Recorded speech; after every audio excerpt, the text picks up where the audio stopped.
También que se hace difícil encontrar redes de apoyo para la contención.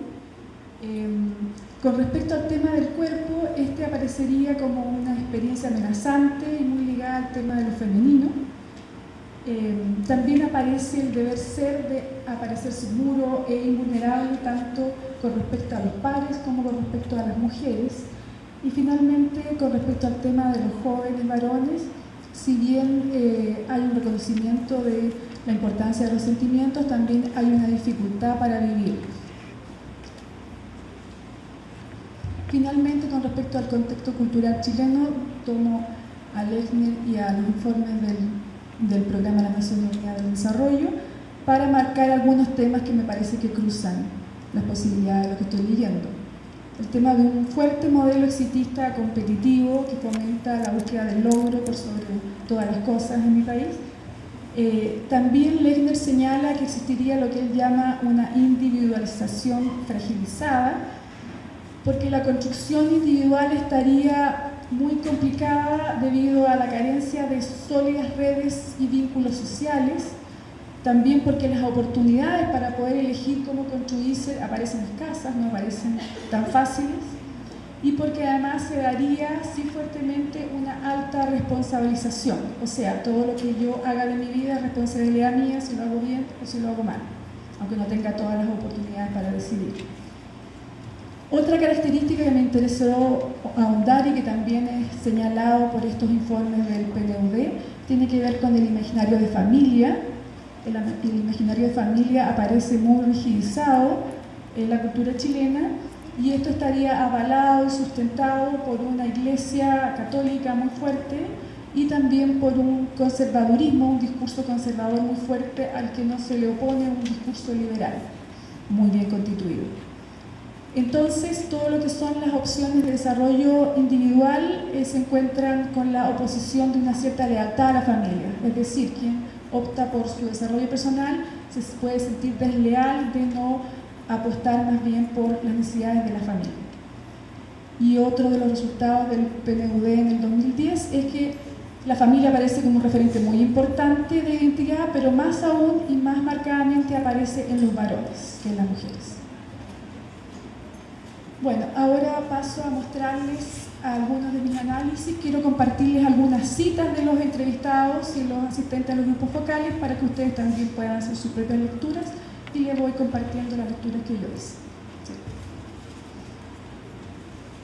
Bueno, desde el cuerpo.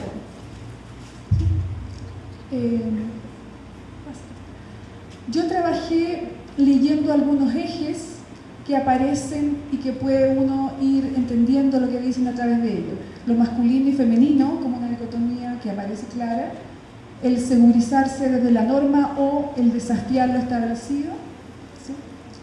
Y también el considerar el cuerpo como un aliado que da poder o también como un cuerpo que atrapa. Entonces, con respecto a eso, primero, con respecto al tema del cuerpo, a los jóvenes cuando se les plantea, se les interpela desde el cuerpo masculino, aparece primero que nada la experiencia de la pubertad y del desarrollo del cuerpo que se masculiniza, y esto aparece como una experiencia muy satisfactoria porque se sienten más seguros, sienten que van logrando sentirse como varones, lo que les daría una mayor seguridad, con gran fuerza en lo material, fuerza física y también simbólica. Esto, según ellos, los habilitaría tanto para conquistar a las mujeres como para también competir de buena manera con sus pares varones. En ese sentido, la corporalidad los instalaría en un lugar de poder, pero también un poder que debe ser defendido constantemente y confirmado. Unas citas. Los jóvenes señalan: ser más fuerte, adquirir mucha más fuerza, sentirme cada vez más varonil al ver cómo empezaba a crecer la barba, me empezaba a ensancharme los hombros, al compararme con otros hombres mayores y ver que se acortaba la brecha de fuerza. Es una especie de dominancia porque el hombre asimila que al ser más fuerte y tener dominancia sobre los otros va a atraer a más personas, o mejor dicho, al sexo opuesto. En ese sentido, se constata, mi lectura tiene que ver con el logro del poder y la seguridad. Ahora en el otro extremo de este eje, ya no tanto en el cuerpo como poder, les propongo esta cita.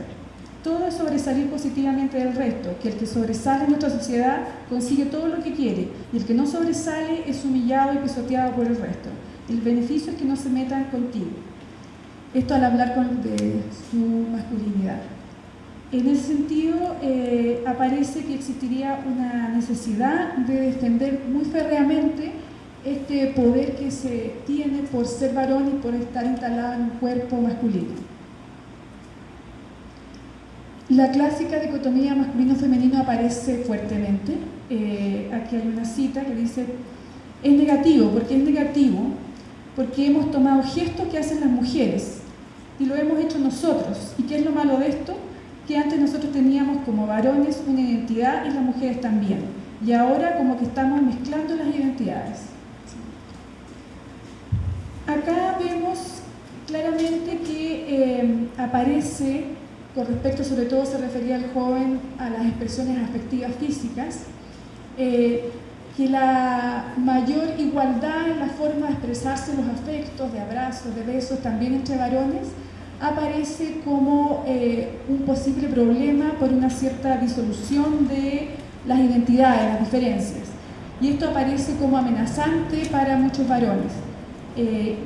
Aparece un cierto desconcierto ante esta igualdad entre las formas de expresarse entre hombres y mujeres, y pareciera que habría como una necesidad de esta dicotomía masculino-femenina que ordena y que nos genera confusiones.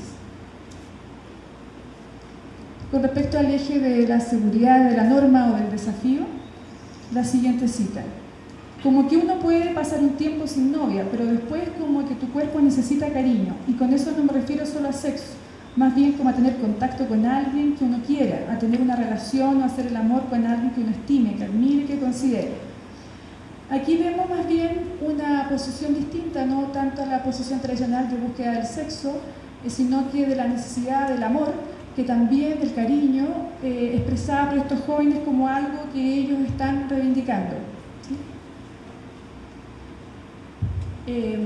Sin embargo, vuelve a aparecer elementos que tienen más que ver con las normas más tradicionales. Dice: en la sociedad el tema del poder se define en cuanto tú seas más o menos masculino, y es así desde el principio de los tiempos. No digo que sea válido, pero es así. Entonces, estas construcciones más innovadoras que aparecen en estos varones se topan como con un muro cuando hablan de sus sentires, que tiene que ver con que la cultura es así, la sociedad es así, por lo tanto no me queda de otra que respetar esas normas y no reivindicar tanto o no practicar tanto estas nuevas posibilidades. Otro ámbito de análisis fue el tema de la familia, y aquí también trabajé con ciertos ejes. Uno que tiene que ver con el tema del deseo, la búsqueda personal versus la responsabilidad. El otro que tiene que ver con el querer construir proyectos individuales versus lo que son los proyectos colectivos, familiares. Y finalmente también lo que es el desarrollo de la individuación y la necesidad de pertenencia. Estos tres ejes se mezclan bastante. Cuando se habla de la familia, me pareció importante retomar algunos temas de lo que es ser joven, y el tema de querer conquistar un propio lugar como una característica propia de los jóvenes y de esa autonomía. Una autoafirmación fuerte de los jóvenes en torno a sus propias trayectorias, sus propias decisiones, y decisiones que pueden ser cambiantes y que pueden ser provisorias. Con respecto a esta primera cita, la sitúo tanto en el tema del deseo como en el tema del proyecto individual. Dice: la juventud yo la veo y la vivo también de una manera mucho más empoderada, de hacer lo que tú querías hacer, de estar donde tú querías estar, de trabajar donde tú querías trabajar. El joven está muy empoderado. Esa cita contrasta o se reafirma con esta otra que también es bastante clara. Te insisto, tengo 25 años y he vivido la vida de una forma que me he dado cuenta que en realidad el alfa y el omega de todos los problemas y soluciones soy yo. Y no quiero dejar de ser el ombligo de mi vida para tener que postergarme. He escuchado que eso de postergarse por los hijos y la familia es algo que no tiene precio, pero no me arriesgaría a vivir. Me siento súper pleno siendo quizás individualista o egoísta. Lo siguiente. Ahí vemos por un lado afirmaciones de búsquedas propias, incluso desafiando esta idea de que hay que postergarse por la familia. Sin embargo, por algo también aparece esta afirmación tan potente en la cita que les mostré. Tiene que ver también con una escucha de estos jóvenes de un deber que habría que cumplir, que es justamente postergar los proyectos propios por los proyectos colectivos. Colectivo, entiéndase en la cultura chilena, la familia, como también si no fueran compatibles. Y aquí recuerdo una cita de investigadora, el individualismo es el gran otro de la idea de la familia. Ahora, en el otro polo, el proyecto colectivo familiar y responsabilidad, voy a leerle alguna cita. Onda, ahora a los 25 tengo libertad de muchas cosas, pero cuando tenga hijos eso ya no va a ser así. Ya no tendré la libertad económica de no hacer nada o trabajar en algo que me gusta, pero por menos plata. Sigue, por favor.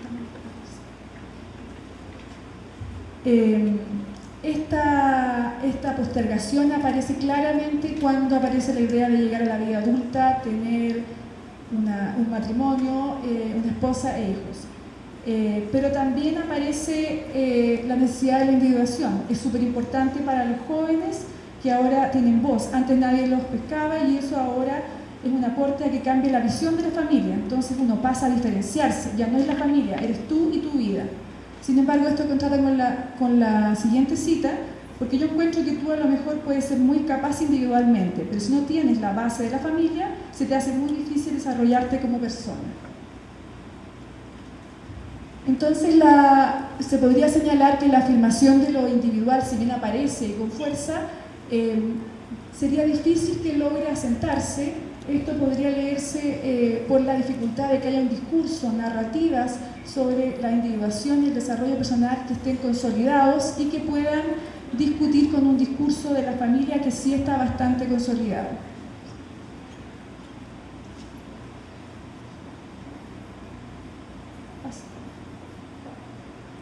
Aquí vuelvo a los mismos ejes, pero además en este contexto de la familia, en la pregunta de las familias, aparece el tema del dinero como un tema de relevancia que aparece en el discurso de los jóvenes. ¿Sí? Aparece el tema del dinero, no voy a leer todas las citas para poder atenerme con el tiempo, pero el dinero aparece como una temática que es básica para los jóvenes en cuanto a tomar sus decisiones, tanto de proyectos familiares como proyectos colectivos. Aparece que si no se tiene el dinero no hay nada posible de ser deseado ni de ser planteado.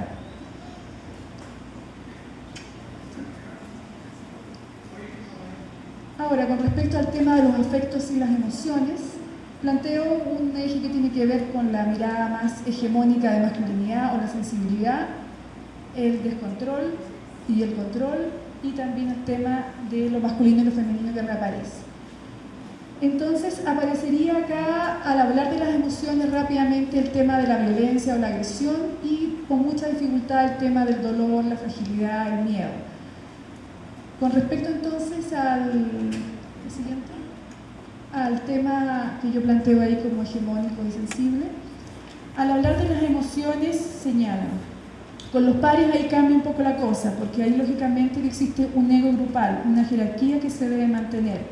Con los pares uno tiene que demostrar ser el hombre, el bacán, el mejor, porque si no, lamentablemente te apartan un poco. Pero también aparece la defensa de la sensibilidad. Dice, pero somos personas de carne y hueso, tenemos sentimientos. Luego aparecen otras citas donde también se muestra la segunda, que es bien interesante. Con respecto al espacio a las emociones, creo que tiene que ver con encontrar a alguien con quien, donde tú puedas dejarte caer. Para mí, por lo menos, no es un tema de no sentir emociones. Yo las siento y sé que las siento, pero el problema es con quién las converso. Bueno, entonces aparece que si bien aparece esta necesidad de dejar un espacio a la emoción y la sensibilidad, aparece una dificultad de poder reconocerlo, tener un lugar seguro, y tanto los padres como las mujeres aparecen todavía un poquito amenazantes como para expresar su sentir. Decía que reaparece también el tema de lo masculino-femenino, y también aparecen algunas citas que hablan y algunas conversaciones sobre una apertura de lo que puede ser un hombre. Dice, yo creo que la juventud está mucho más cómoda porque este nuevo patrón de masculinidad te permite más ser, te da la libertad de ser lo que quieras, ser sin disposición de que te digan eso es de mujer, y eso te permite ser más tú, profundizar en lo que realmente te importa, en lo que te llamen, y en verdad da lo mismo si es que es de hombre o no, y eso produce un desarrollo como cultural. Sin embargo, aparece y eso contrasta con otras citas que tienen que ver con el temor a mostrarse más débil, fragilizado, porque ante esa situación puede venir inmediatamente alguna descalificación, sobre todo de los pares y también de las mujeres.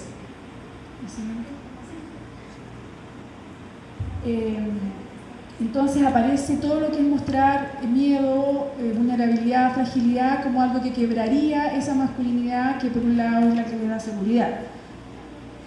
Habría por lo tanto que defenderse. La siguiente.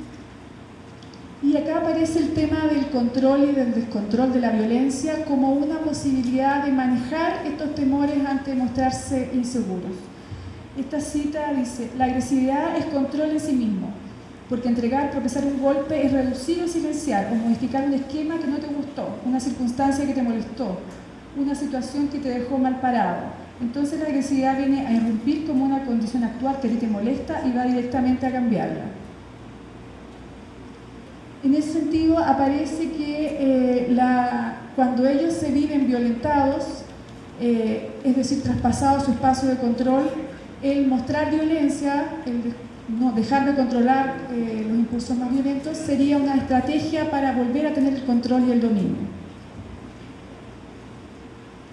Y algunas reflexiones finales. Primero, ver una cierta paradoja al leer esta mirada de los jóvenes y la masculinidad, en cuanto a que por un lado hay claramente una afirmación y prácticas de ir construyendo opciones desde la autonomía, pero que esto se contrasta con las definiciones de masculinidad donde hay un gran peso de las normas sociales más que de las propias opciones. Aquí no lo voy a leer de nuevo, pero se refiere a los temas que estaba hablando sobre ser joven, que les mencioné hace un rato. Y para retomarlo, por ejemplo, el tema de adultos ya no como referencia y una juventud autorreferencial, aparece sí una fuerza al criticar ciertas normas establecidas en la sociedad y que vendrían desde el mundo adulto, pero al momento de generar prácticas renovadoras, aparecen que unas aperturas que no están muy sólidamente asentadas. Esta autorreferencialidad podría pensarse que más bien es provisional y que no logra asentarse en todos los campos y en todos los ámbitos de acción de estos jóvenes. Con respecto a otro tema propio de la juventud, ensanchamiento de sus posibilidades y construcción de la elección, aparecen nuevas posibilidades, como por ejemplo la afirmación de que es importante expresar sus sentimientos, que también aparecen algunos elementos que no les mostré, pero tienen que ver con buscar nuevas construcciones de familia. Sin embargo, esto aparece difícil de ser llevado a la práctica por el temor a ser descalificado en cuanto a la expresión de sentimiento, y también el tema de la familia aparece como un tema a tomar en la adultez, no en la época juvenil. Y con respecto al tema de la construcción de sujetos altamente individualizados, aparece una defensa de los propios proyectos, ustedes lo ven en algunas citas bien claramente, de defender, decidir por sí mismo y desde sí mismo. Sin embargo, aparece también fuertemente la adultez como un límite a cualquier innovación, a cualquier deseo propio. En la adultez habría que renunciar a estos proyectos individuales. Aparece una defensa, pero muchos otros aparecen asumiendo que todos los proyectos individuales terminan, algunos señalan a los 30 años, cuando ya se debe formar una familia, se debe tener hijos y se debe optar por preocuparse por otros. Finalmente, mencionar algunos entrampes que podrían señalar aparece el tema del dinero y el tema del éxito como un tema que cruza cualquier visión innovadora que pueden tener los sujetos. Por lo tanto, algunas afirmaciones que podrían venir más desde nuevas opciones quedan atrapadas en la necesidad de tener dinero para tomar decisiones propias o de familia. También el tema del dinero aparece muy ligado al rol de proveedor tradicional del hombre. Por otro lado, el cuerpo masculinizado, si bien les da la seguridad, también les genera la posibilidad de usar la violencia para poder mantener esa seguridad. Y estas incipientes innovaciones desde su forma de practicar la masculinidad aparecerían un poco rigidizadas con esta dicotomía de lo masculino y femenino.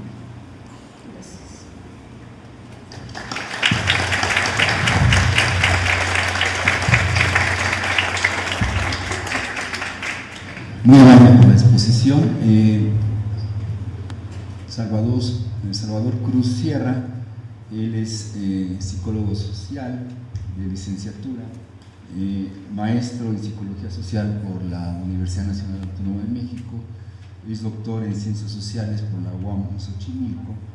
En términos de su adscripción, es profesor investigador del Colegio de la Frontera Norte, sede en Ciudad Juárez. Sus líneas de trabajo van encaminadas a género, masculinidad y diversidad sexual. También es vocal de la Academia Mexicana de Estudios de Género de los Hombres y tiene algunas publicaciones, solamente voy a señalar dos, tres. El comercio sexual masculino de calle en el Centro Histórico de Juárez, pensando la intimidad y la masculinidad en el espacio público, en un texto colectivo del colegio. Tiene otro trabajo, performatividad e identidad en la experiencia de la intimidad en hombres jóvenes, en la revista Noesis, que está en prensa. Un trabajo en la revista El Cotidiano de los colegas de la UAM Azcapotzalco, homofobia y masculinidad. Entonces, doctor. Buenos días, Alfredo, muchas gracias por la invitación y gracias a la UAM por este espacio de diálogo, de intercambio. Y yo voy a hablar un poco sobre la experiencia que he tenido en indagar el tema de la violencia y la participación de los jóvenes. Me voy a permitir leer un texto para ajustarme al tiempo y poder dar el espacio necesario para la discusión. En Ciudad Juárez, a partir de 1993, se comienzan a registrar eventos de desapariciones y asesinato de mujeres y la aparición de cuerpos severamente torturados, vejados sexualmente y abandonados en lotes baldíos, basureros y cementerios clandestinos. Esto marca el inicio de un fenómeno que toma como principal víctima a mujeres que son jóvenes y pobres. Esto constituyó el inicio de la densa violencia social que advendría y se expresaría de múltiples formas. Para el año de 2008, el fenómeno de la violencia homicida se desborda sobre otro sujeto social, principalmente hombres, igualmente pobres y jóvenes. Del 2008 al 2011 se han registrado en la ciudad más de 10.000 asesinatos violentos, dentro de los cuales poco más de 400 corresponden a mujeres, y el 95% de estos homicidios son de víctimas, las víctimas son hombres, jóvenes y pobres. El crimen organizado como actividad socialmente organizada también ha tomado como rostro el masculino, pues en esta los varones no solamente representan su población mayoritaria, sino también la que ocupa los estratos más altos de la jerarquía de la organización delictiva.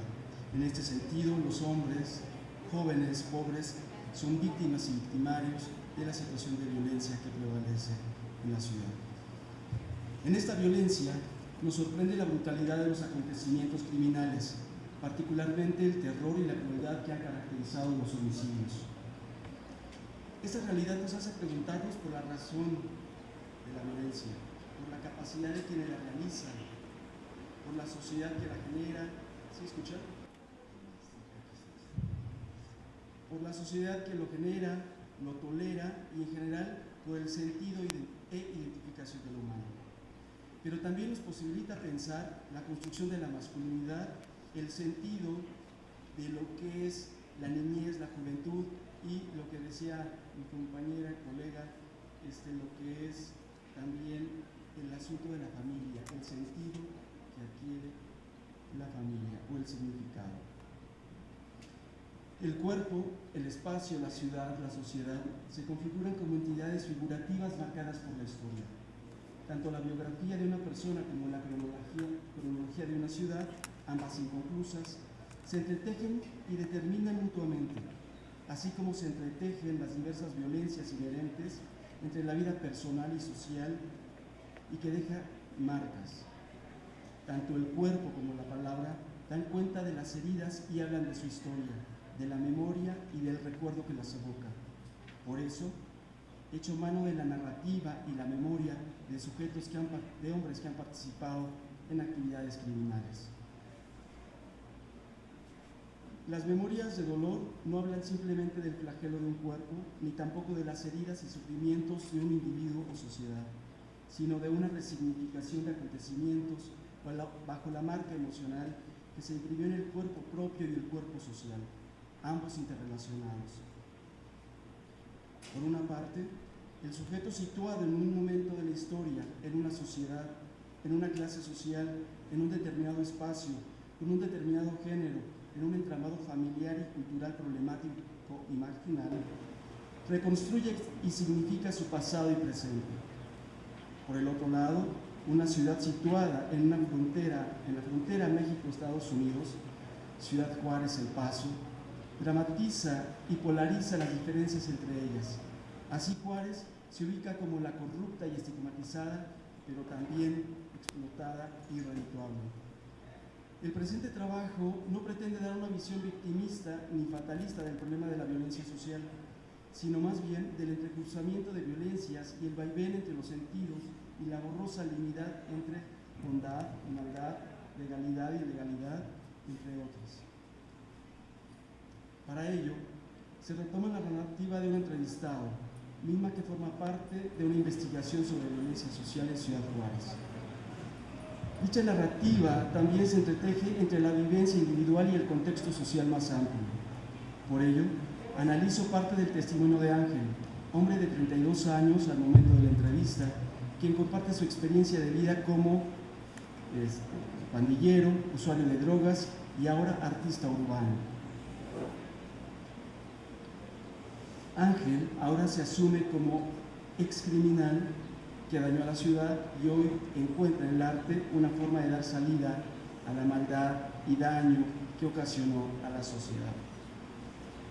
Para efecto de análisis divido mi reflexión en dos apartados: memoria histórica y memoria individual, cuerpo propio y cuerpo social. La historia.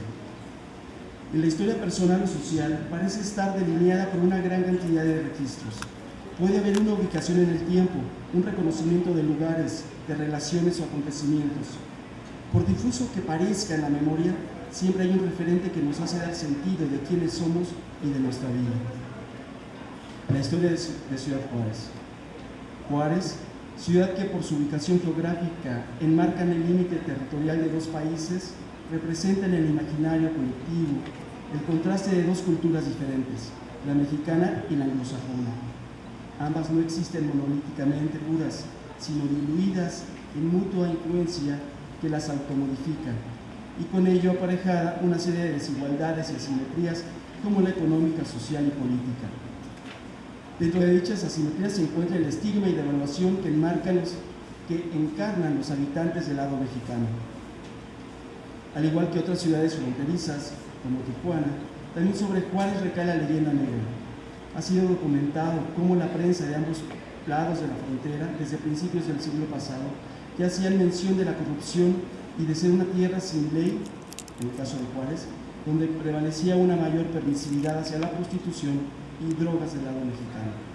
Es decir, ahí al inicio eran unas fotografías de Ciudad Juárez y El Paso, dos ciudades cercanas que las divide nada más un puente, pero donde existen diversas desigualdades y asimetrías.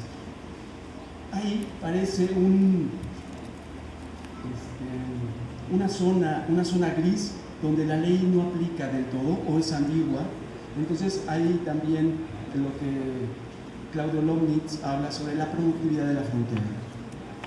Entonces, por una parte tenemos que los jóvenes en Estados Unidos pueden tomar hasta los 21 años, cruzan el lado mexicano, porque en México se puede consumir alcohol de los 18.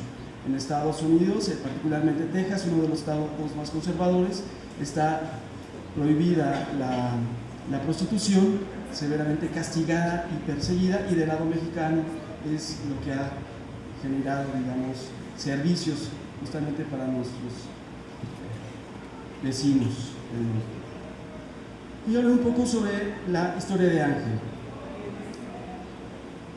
En la memoria personal, la biografía de un individuo habla de su mirada del mundo, de su hacer y de su padecer, nunca desligada de su entramado social cultural.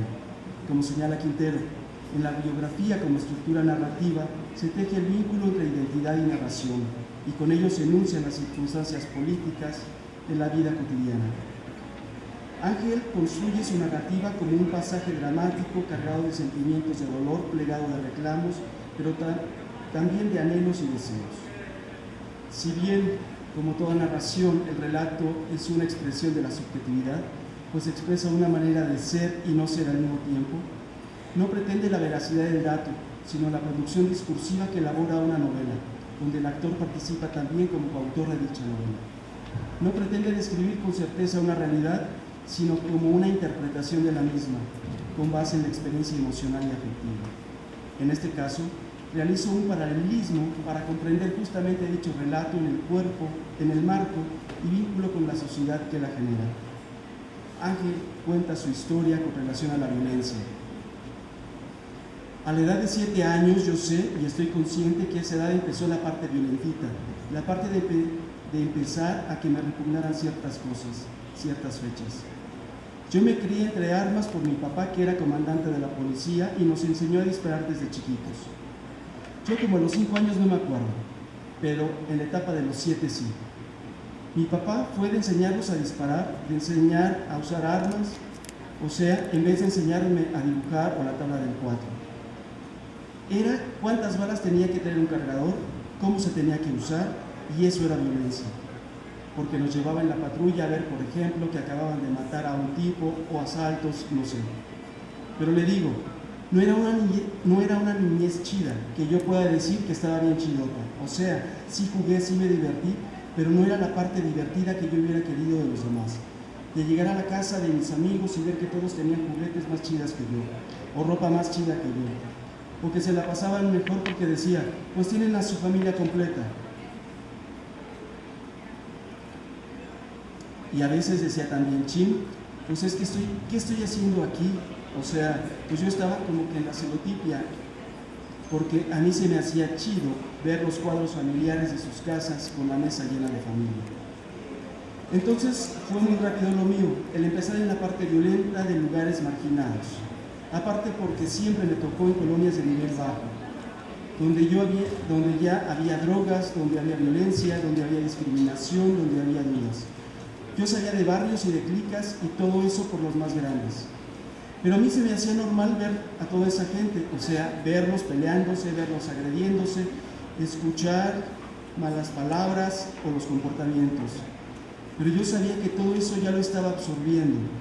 Y sí me acuerdo porque yo empecé a usar armas también desde muy chico, a trabajar por parte de mi familia, que muchos son traficantes de drogas, por parte de la familia de mi mamá.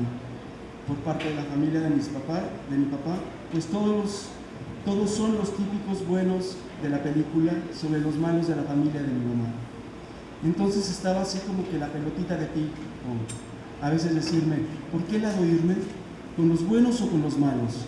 Pero yo sabía que yo tenía las dos partes ya. Y se me hacía muy difícil dejar lo bueno para poder ser malo. Pero a veces decía, pero dentro de lo bueno no puedo dejar de ser malo tampoco.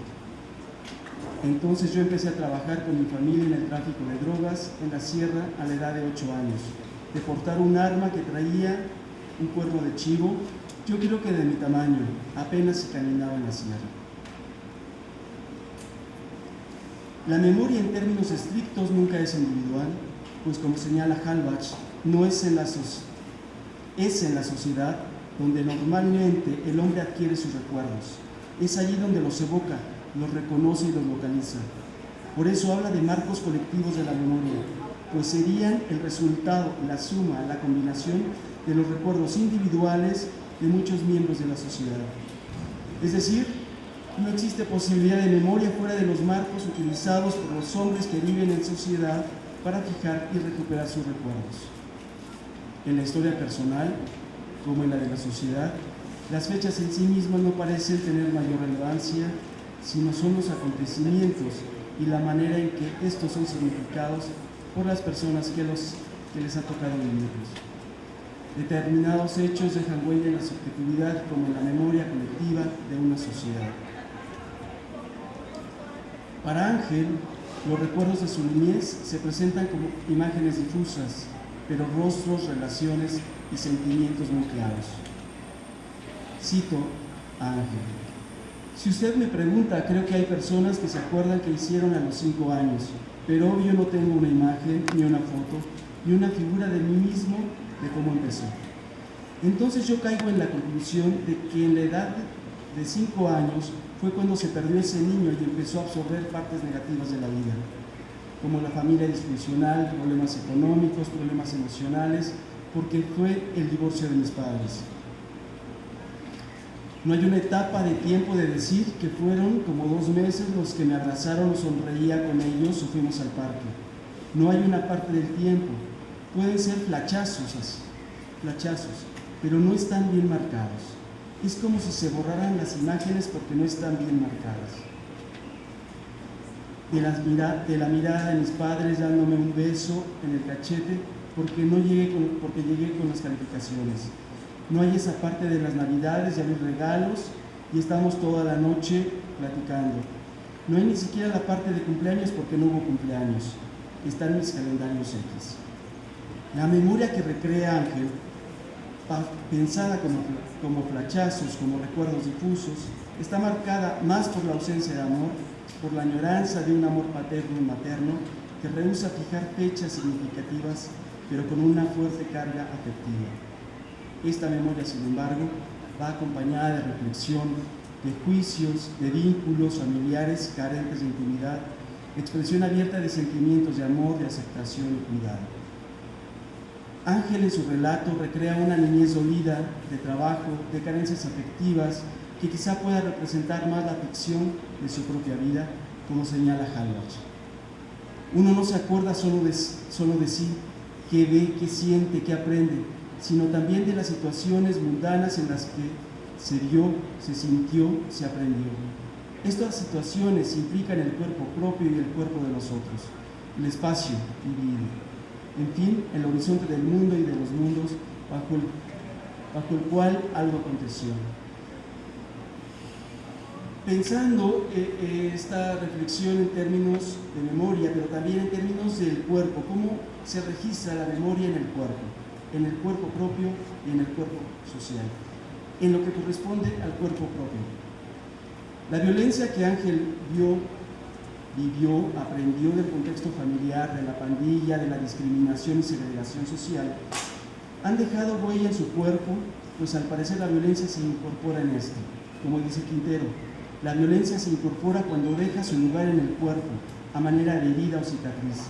Estas son las huellas simbólicas de la afectación. Dice Ángel: tengo cicatrices de balas, de navajazos, de batazos y todo eso, pero nunca hubo un arrepentimiento en ese tiempo, de decir,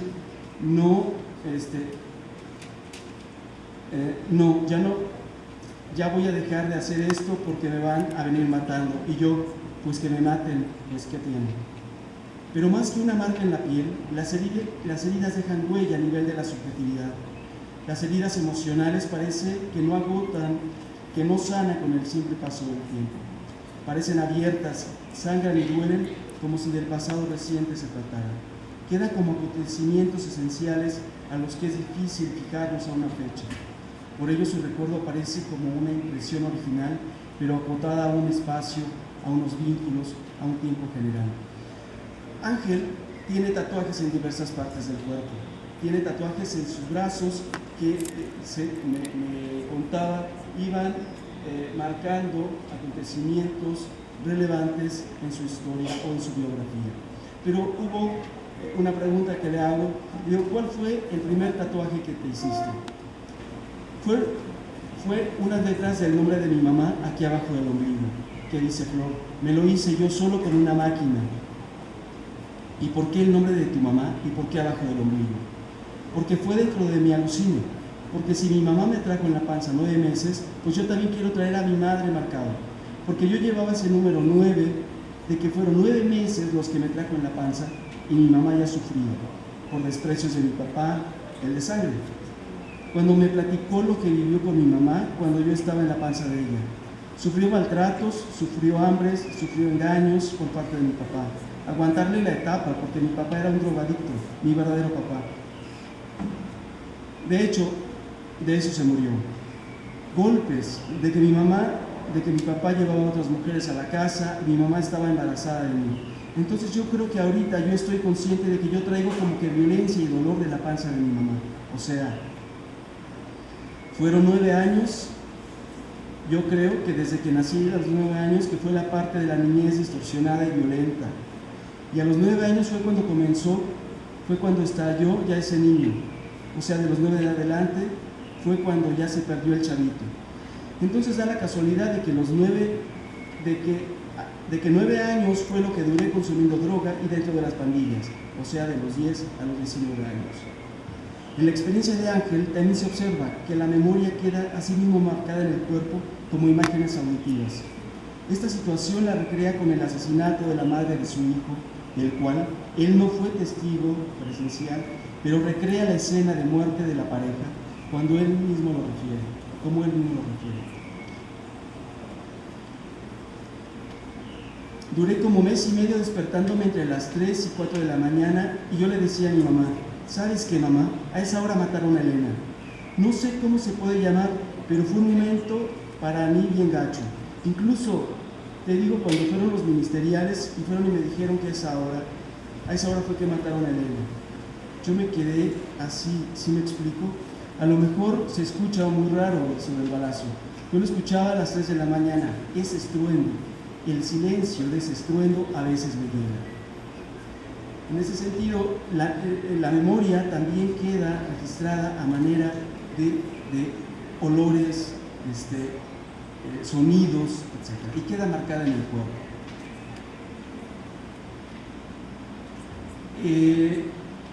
En lo que corresponde al cuerpo social, el pensar cómo ha dejado el daño que ha generado la violencia social en Ciudad Juárez, se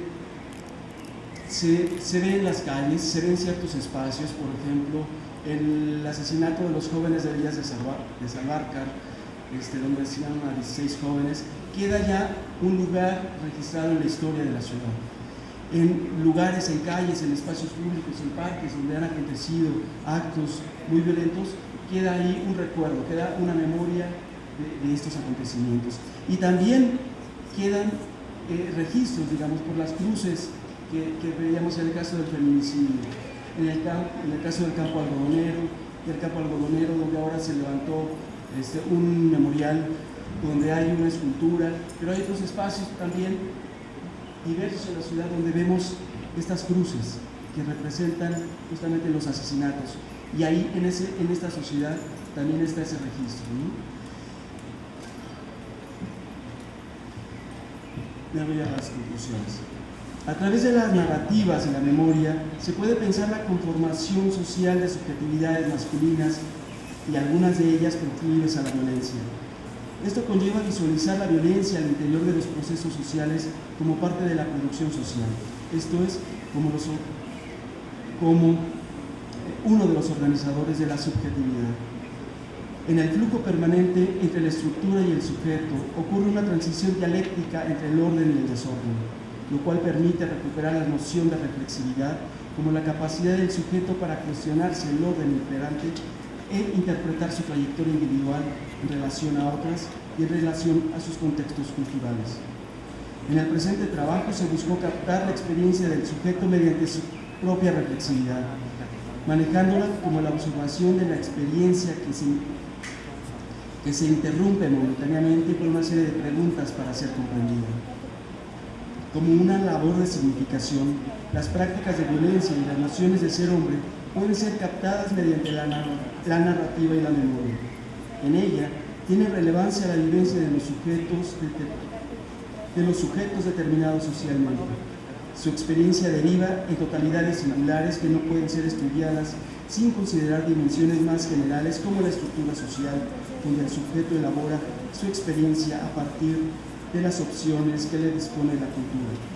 Y sin embargo, se trata de un sujeto construido y determinado sí, pero activo y con posibilidades de reposicionarse frente al orden cultural imperante, resistirse a él e incluso transformarlo. Gracias.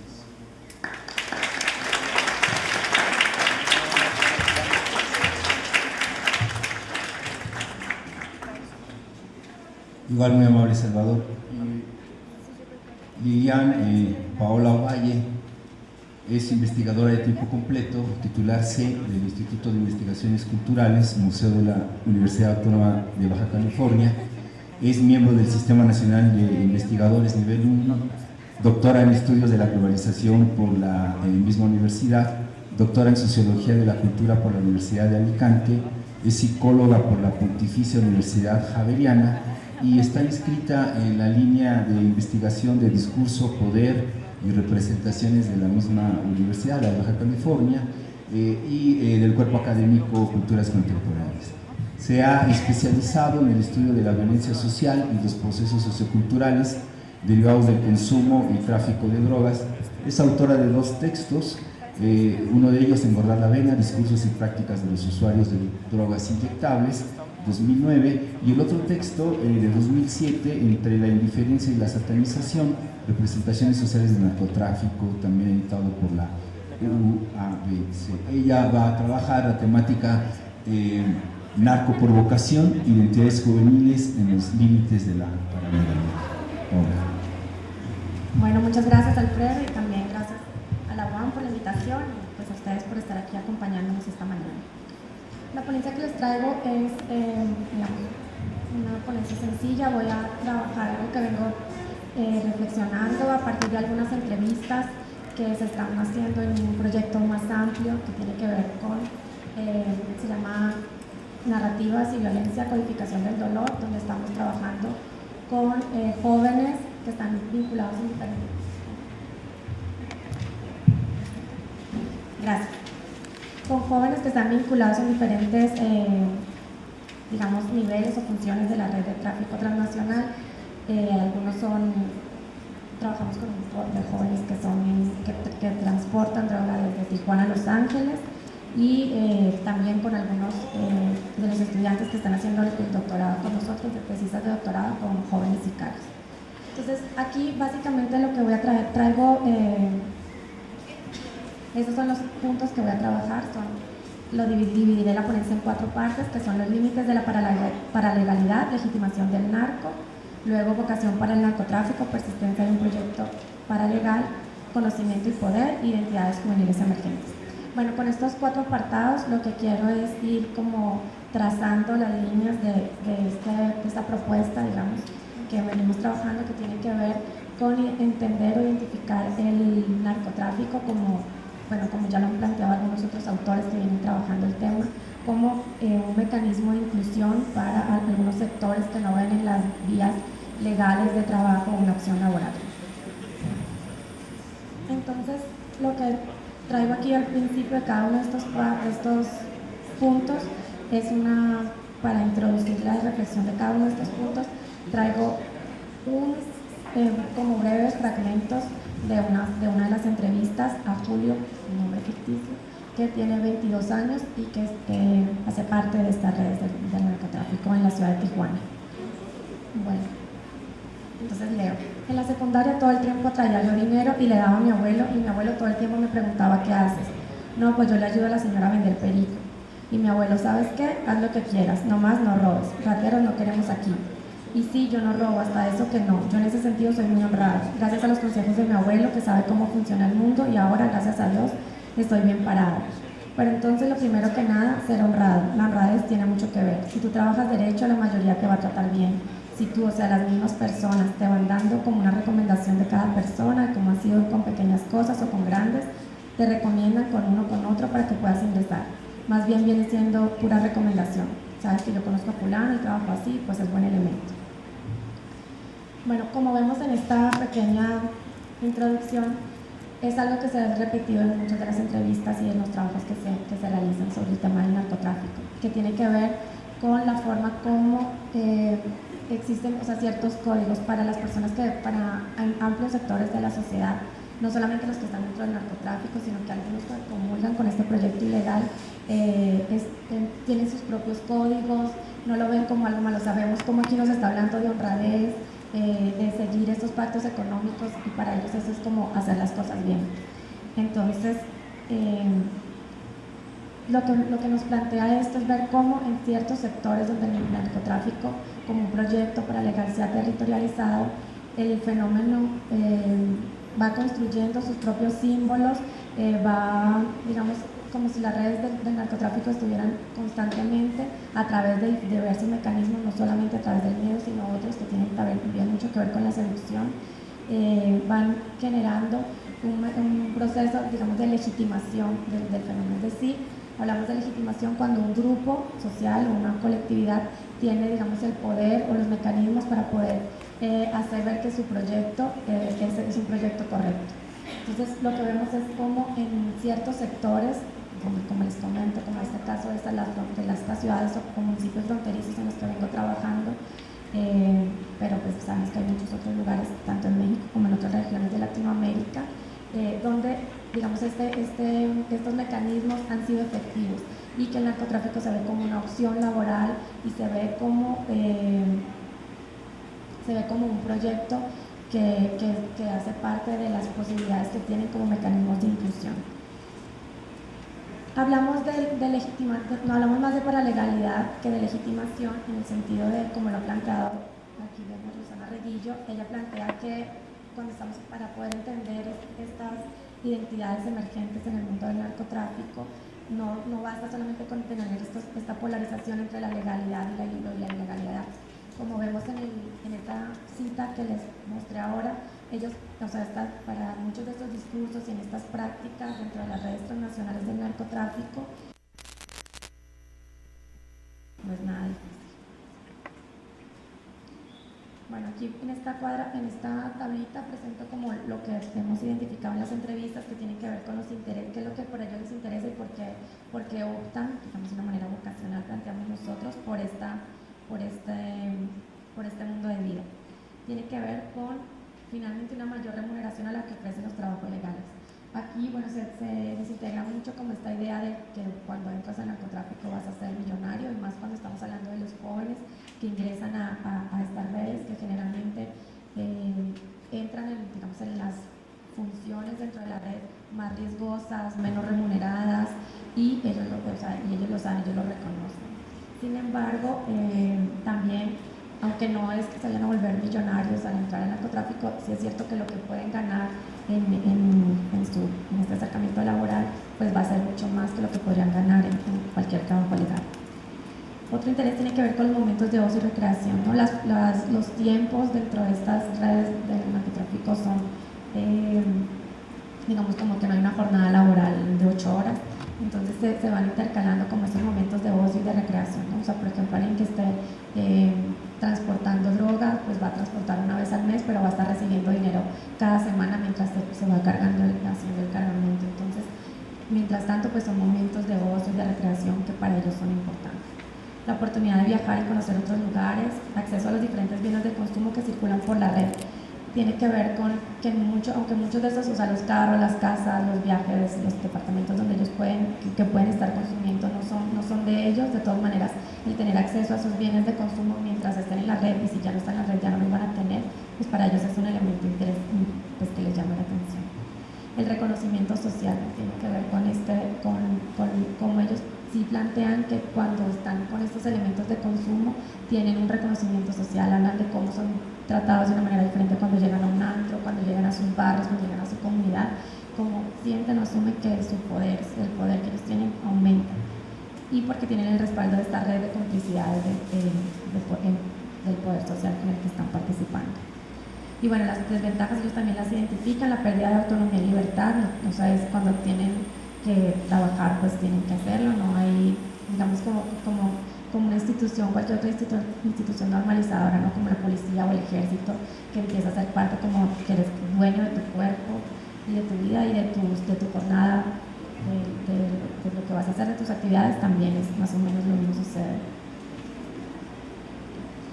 Riesgo de verse involucrado en problemas entre pares, inestabilidad e incertidumbre sobre el dinero que se recibe, precisamente por lo mismo que les estoy comentando de cómo son estas jornadas laborales, y el alto riesgo de ser interceptado, perder la libertad o la vida.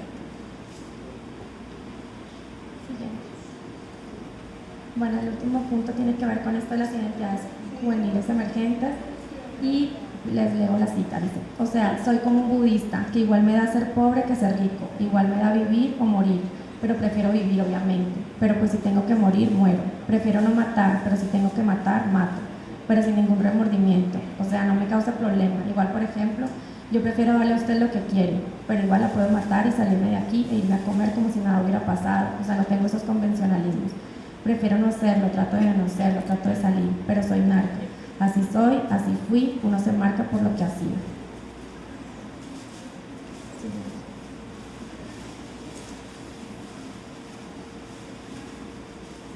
Bueno, entonces, como les comentaba ahora, las redes del narcotráfico, aunque no, pues digamos, en lo que nosotros hemos estado entrevistando, no es tan cierto esto de que si entras no puedes salir.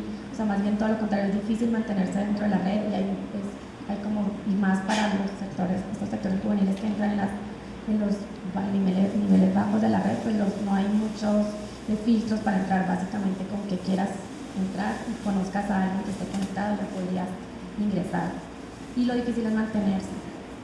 Entonces, pero de todas maneras lo que planteamos es como cuando entras en estas redes de narcotráfico, también para garantizar su permanencia y para garantizar como todas estas redes de complicidad y de confianza, se empiezan a generar ciertos discursos, ciertas prácticas, ciertas normas que van, digamos, generando todos estos, que se van inscribiendo, incorporando en sus propios cuerpos para generar estos sujetos narcos, ¿no? Cuerpos aleccionados por la autoridad del narco, que tienen que ver con el cumplimiento de las normas como el silencio, el cumplimiento de los pactos, el anonimato, la teatralización del éxito, el uso y la instrumentalización de la violencia. Finalmente son sujetos que interiorizan todas estas normas y todo este propio deber ser, que tiene que ver con lo que veíamos de la paralegalidad. Bueno, pues básicamente esto era lo que les quería plantear. Cómo ver en estas identidades emergentes es mucho más difícil, porque el escenario del narcotráfico es un escenario bastante ambiguo, y lo primero que se borra en todas estas muertes violentas de las que todos somos testigos a través de los medios de comunicación tiene que ver con la identidad, ¿no? Y con la identidad juvenil. Todas estas cifras, todos estos muertos, todos estos cuerpos que aparecen en el espacio público, lo primero que se hace desde las redes de narcotráfico es borrar su identidad a partir de todos los rituales de muerte violenta que tienen, ¿no? Los enteipados, las partes del cuerpo que son mutiladas, son para borrar la identidad. Luego en los medios de comunicación se borra nuevamente la identidad porque son los ángulos que se toman, las cifras que se convierten en cifras, y luego nosotros como sociedad, como testigos, volvemos a borrar la identidad al no querer ver lo que está pasando en México, ¿no? Entonces, finalmente, este fenómeno de ambigüedad hace que sea mucho más difícil identificar el narcotráfico como un mundo de identidades juveniles emergentes.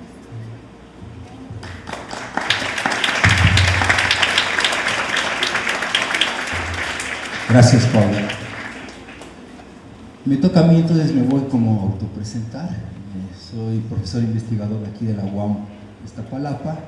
Mi formación tiene que ver con licenciatura y maestría en psicología social, en la primera licenciatura aquí en la UAM, la maestría en la UNAM, y después hice otra maestría por lo que estaba haciendo en antropología social y mi doctorado en ciencias antropológicas.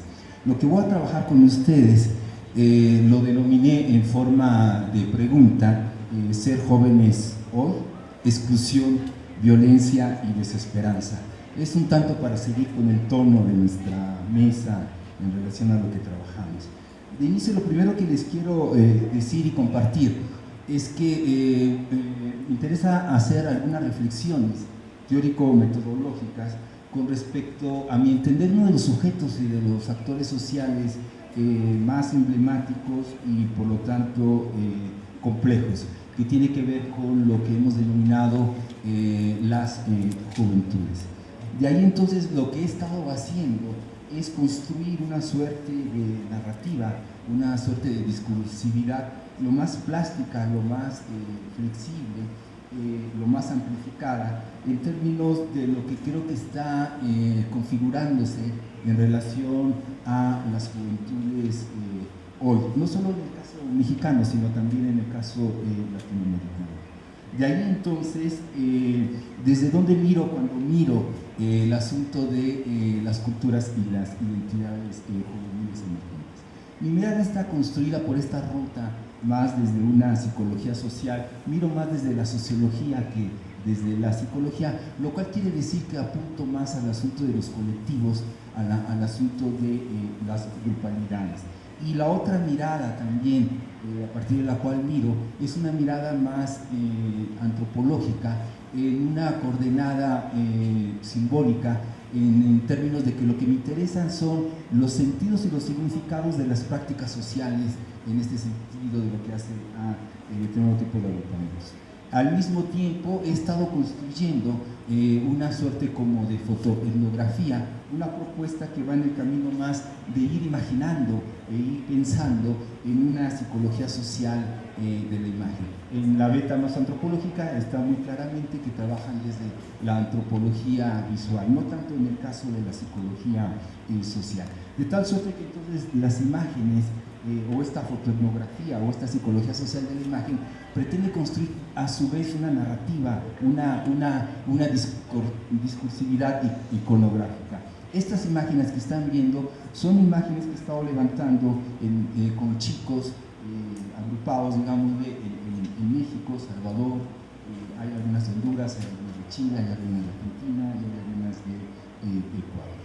Entonces, lo que voy a hacer simplemente voy a trazar dos grandes ejes, uno de los ejes que le denominé la condición juvenil y el otro eje que hace pues a una investigación que estoy corriendo que le denominamos las entidades juveniles emergentes en dos grandes coordenadas, una coordenada en clave cultural y la otra coordenada en clave política. Entonces me arranco rápidamente con el asunto de la condición juvenil hoy.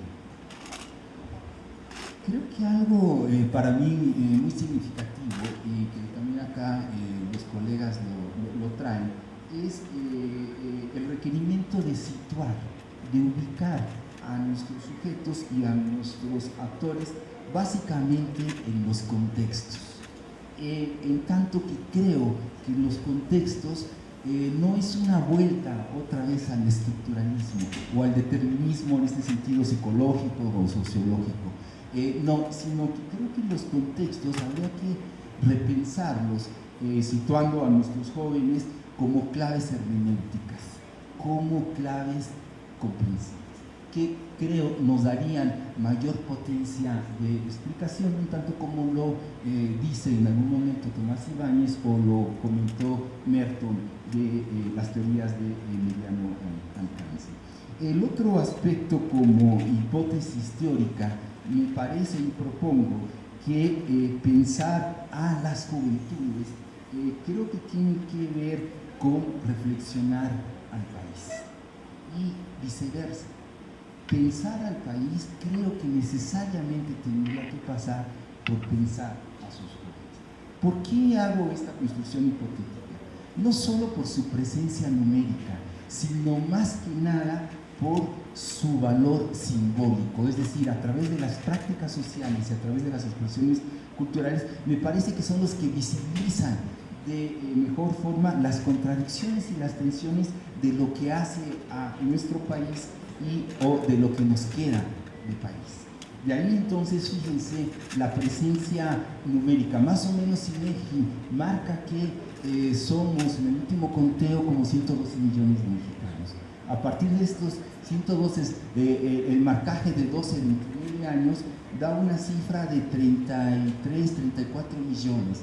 En el caso del Distrito Federal, las cifras son igual en el marcaje de 12 a 29, 32 o 33 años, son 3.4 o 4 millones y medio de jóvenes. Entonces, en ese sentido, me parece que si hacemos una articulación de su presencia numérica, aparece o visibilizamos también el asunto simbólico. ¿Cuáles son los rostros? ¿Cuáles son los matices? ¿Cuáles son las tesituras que considero que van justamente marcando en términos amplificados, en términos plásticos y flexibles, la condición juvenil contemporánea? Me parece, y aquí coincidimos con varios colegas, con Roxana Reguillo, con el mismo José Manuel Valenzuela, me parece que un marcaje que hace es la precariedad. La precariedad, insisto, no solo material, sino también simbólica. Explico rápidamente. La precariedad en términos de que si en el país México hay más o menos los cálculos de 60 millones de pobres, más o menos 40 millones en extrema pobreza, lo cual significa, según los lineamientos, que viven con $2 al día. De tal suerte que si hacemos una conversión rapidísima, si cerramos el dólar a 12 pesos, serían 24 pesos al día, y por zona del país el salario mínimo regularmente son 62 pesos y centavos, y así sucesivamente. De tal suerte que al mes daría una cifra de 2,000 varitos. Con los relatos que tenemos o los datos empíricos, el crimen organizado más o menos está ofreciendo cerca de 8,000 pesos semanales, 15,000 quincenales y más o menos como 30 mensuales.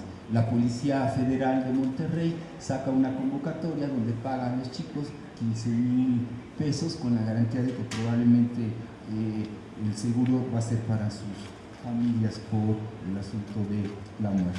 De ahí que en ese sentido, 3 de 10 jóvenes en el caso mexicano son pobres. 3 de 10 jóvenes. Es una cifra, me parece, muy alta. Al mismo tiempo se calcula que hay en el proceso migratorio más o menos unos 220,000 jóvenes que salen del país. Las otras cifras en términos de los mecanismos, de una gran parte de los jóvenes que están desinstitucionalizados, lo que en la narrativa mediática, ustedes lo han leído, lo han escuchado, de los ninis, una cifra que va más allá, siguiendo la encuesta nacional de juventud 2005-2010, que hace un marcaje de 8.5 millones de jóvenes que no están ligados ni a la educación ni están ligados al trabajo. De tal suerte que una de las preguntas de investigación: ¿y dónde están esos jóvenes? Si no están en el ámbito educativo, y si no están en el ámbito laboral, entonces regularmente están en el espacio de la calle, en el espacio, digamos, de ahí público, y más que nada en las coordenadas o en las lógicas de la paralegalidad. Entonces creo que uno de los marcajes es la desinstitucionalización de una gran parte de nuestros chicos. La no liga, no solo en el ámbito, digamos, educativo, no solo en el ámbito laboral, sino más que nada también en el ámbito de la salud, en el ámbito de la educación y demás.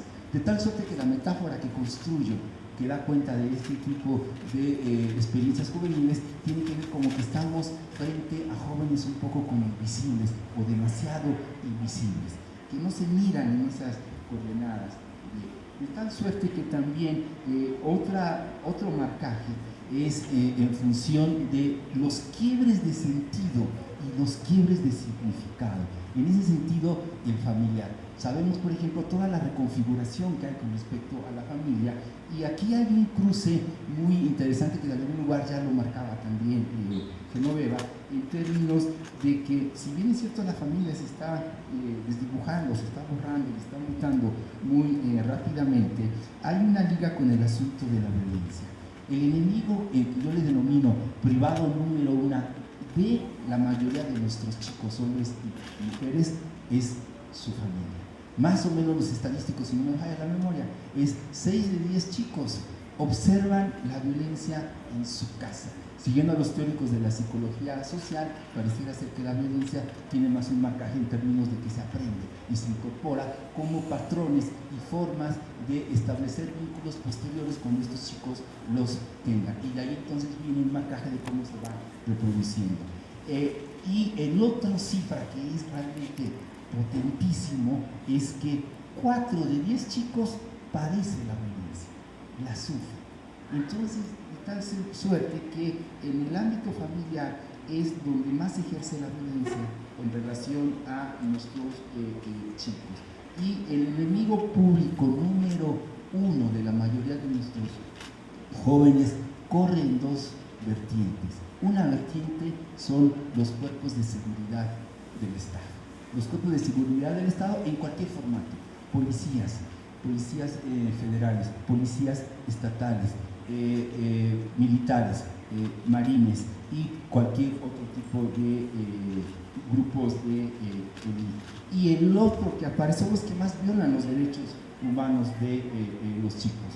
En tanto que pareciera ser que en la construcción del imaginario actualmente para los cuerpos de seguridad del Estado, ser joven es una cuestión como de ser joven es como ser sicario, o ser joven es como ser delincuente. Entonces se agrava el estereotipo en términos de que se es sospechosamente joven de ser joven. Y a partir de ahí, por ejemplo, las narrativas o los relatos en términos de portación de rostro. Hay una cierta criminalización, ya lo marcaba también Salvador, de jóvenes morenos o de jóvenes de los barrios populares que a su vez tienen una ascripción o tienen en ese sentido una estética corporal que hace ante la mirada de los cuerpos de seguridad que los criminaliza.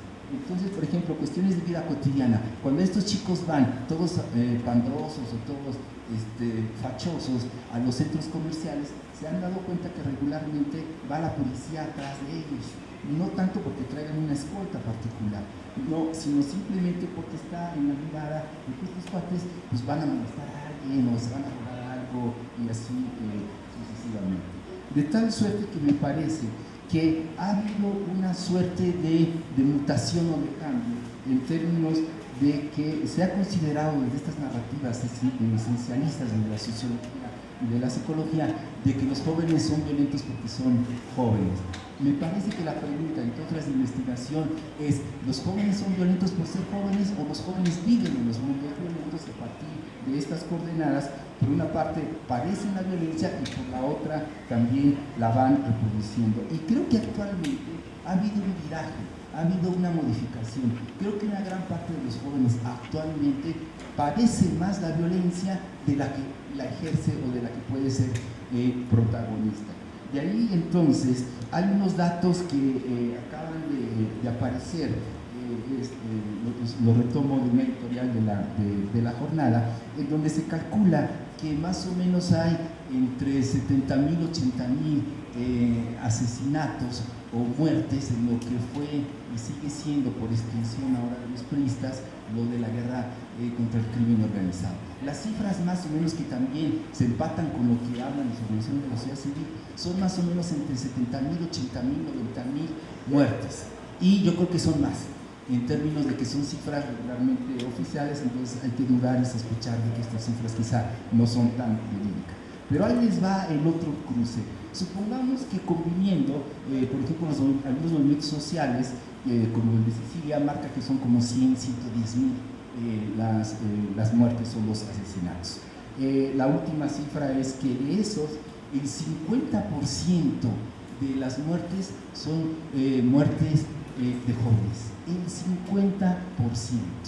Y eso quiere decir que son, en ese tenor, si son 80.000, 40.000 o 45.000 jóvenes asesinados. Más en la cuestión del género masculino hay más riesgo en ese aspecto con respecto al femenino. Y ahí les va la otra cifra que es durísima, que es también como muy potente o muy fuerte, que tiene que ver con que el 35% de esos asesinatos los cometen jóvenes contra otros jóvenes.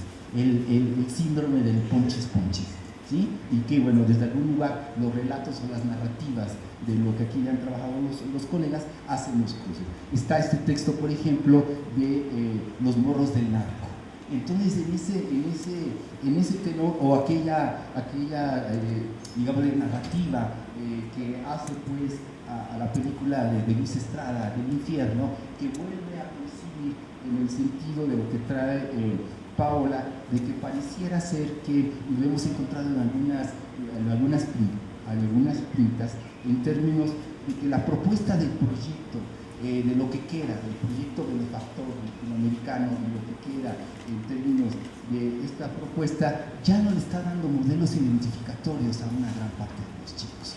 Y aunque les desagrade a una parte de los funcionarios o los políticos, pareciera ser que una parte del crimen organizado sí está ofreciendo modelos identificatorios en términos de construir un espacio y un lugar social, en cuestión de que prefiero morir joven, ¿sí? Prefiero morir joven y rico, ¿sí? Que pobre y académico.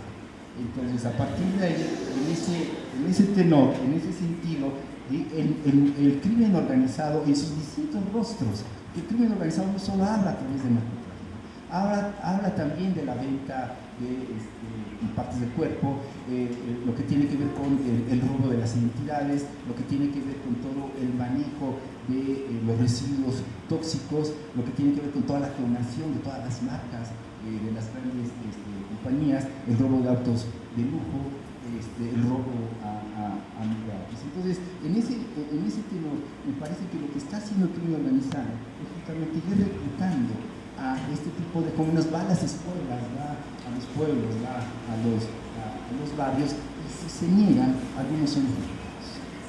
Entonces, en esa cuestión hay como este imaginario en términos del poder, en términos de alcanzar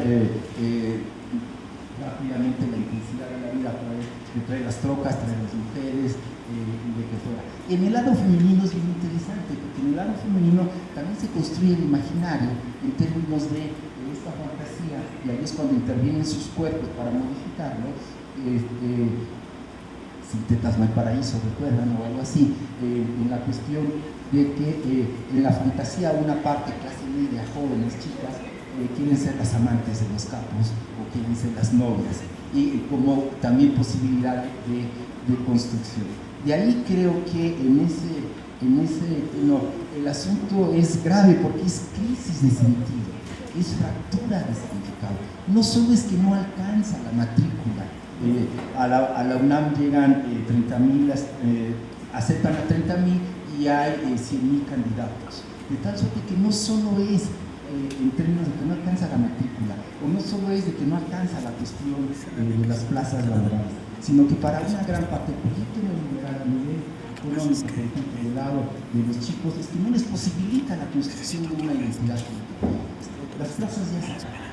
Entonces, en ese sentido, son free, en términos de freelance, que se van implicando, y que esta propuesta, el proyecto neoliberal, no les ofrece un espacio de construcción de prestigio o una construcción de proyecto de vida aquí y en ahora.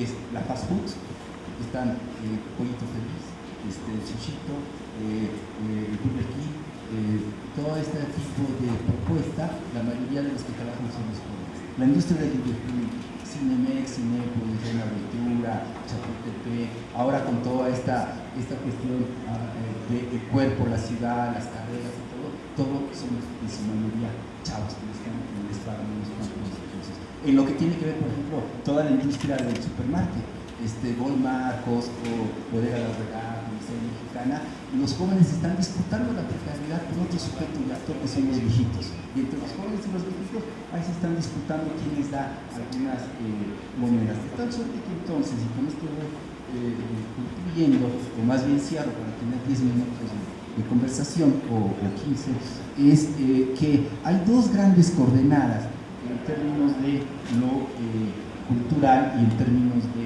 lo político. Y a su vez, en este tenor me parece que hay dos grandes matrices o dos grandes configuraciones muy interesantes de la reivindicación de una identidad que tiene que ver con ser estudiante, porque de lo poco que les queda a una gran parte de los jóvenes de los barrios es justamente todavía la escuela, porque les significa, porque probablemente son los primeros que llegan a una matrícula universitaria comparado con su generación inmediata anterior, que sus padres solamente probablemente llegaron hacia la primaria o hacia la secundaria. Tal suerte que ese es un lugar social, y el movimiento de los 832 creo que es un marcaje muy interesante en términos de que reivindica de nueva manera la identidad juvenil, y a partir de ahí también lo que se refiere a el asunto de la participación de las mujeres jóvenes que siempre han estado desde los zapatistas, el 132, los ocupas y así sucesivamente. Y lo otro me parece son los jóvenes anarquistas. Básicamente estamos trabajando con el bloque negro, y aquí lo interesante, uno puede estar de acuerdo o no, es que reivindican la violencia como una forma política en términos de lucha. Y el otro gran marcaje, me parece que mucho del descontento y del malestar social y juvenil está en coordenadas culturales. Y a partir de ahí creo que hay agrupamientos que están visibilizando esas coordenadas que tiene que ver, por ejemplo, con las bolitas. Las bolitas es bien interesante en términos de que es volver a reivindicar la condición femenina del lado de la grupalidad. Siempre nos habíamos imaginado que en los estudios de juventud todos los agrupamientos son jóvenes, o que los jóvenes todos son masculinos. Y no, del lado que en este caso las bolitas reivindican la condición de lo femenino. Y el otro agrupamiento son los reggaetoneros, porque los reggaetoneros vuelven a poner a la disputa en el espacio público y toda la cuestión de la grupalidad. Entonces son estas algunas reflexiones. Abrimos la conversación con respecto a las exposiciones de los colegas. Gracias.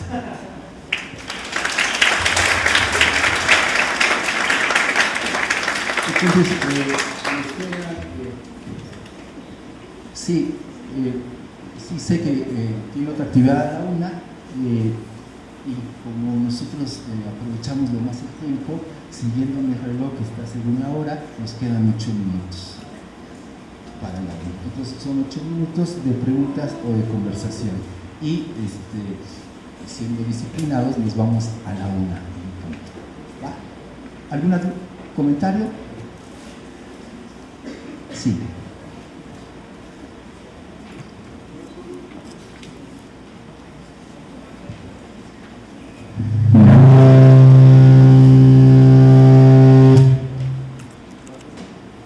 Me surgió una duda.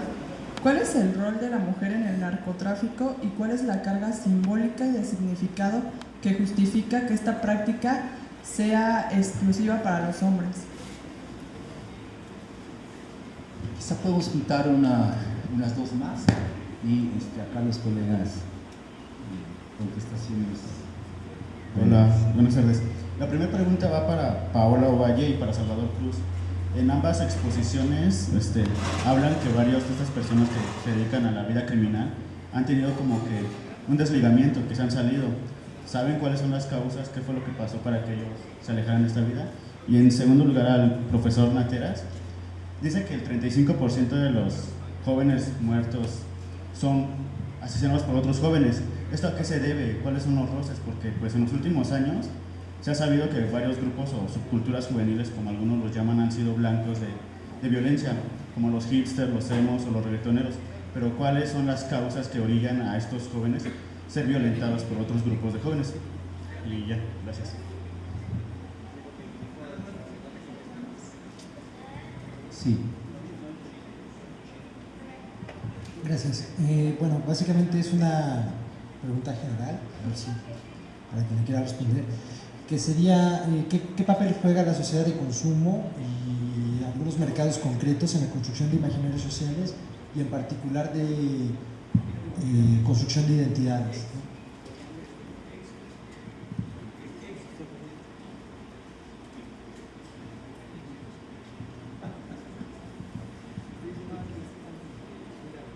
Bueno, empiezo rápidamente con la pregunta sobre las mujeres en el narcotráfico. Gracias por tu pregunta. Bueno, los diferentes trabajos que se hacen sobre el narcotráfico desde una perspectiva cultural siguen enfatizando en cómo es como un reflejo del machismo estructural. Es un mundo claramente marcado por las reglas del machismo cultural.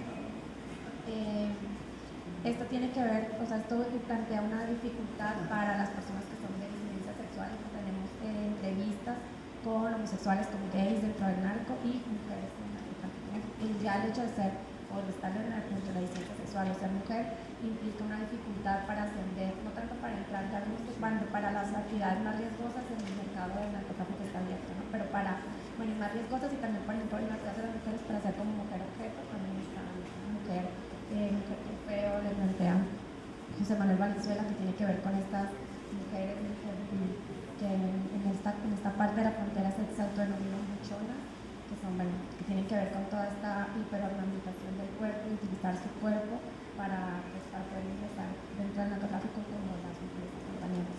Pero cuando ya las mujeres quieren utilizar, estar en papeles de mayor, digamos, poder y también obviamente que sean más remuneradas, que tienen muchas más dificultades que tienen que generar ciertas estrategias que tienen que ver muchas veces con la masculinización de sus prácticas.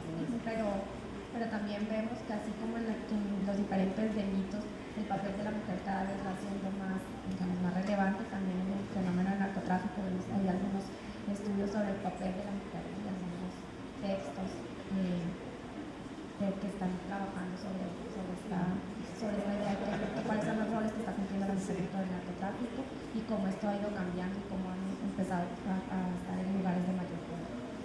Bueno, ¿por qué se salen del narco?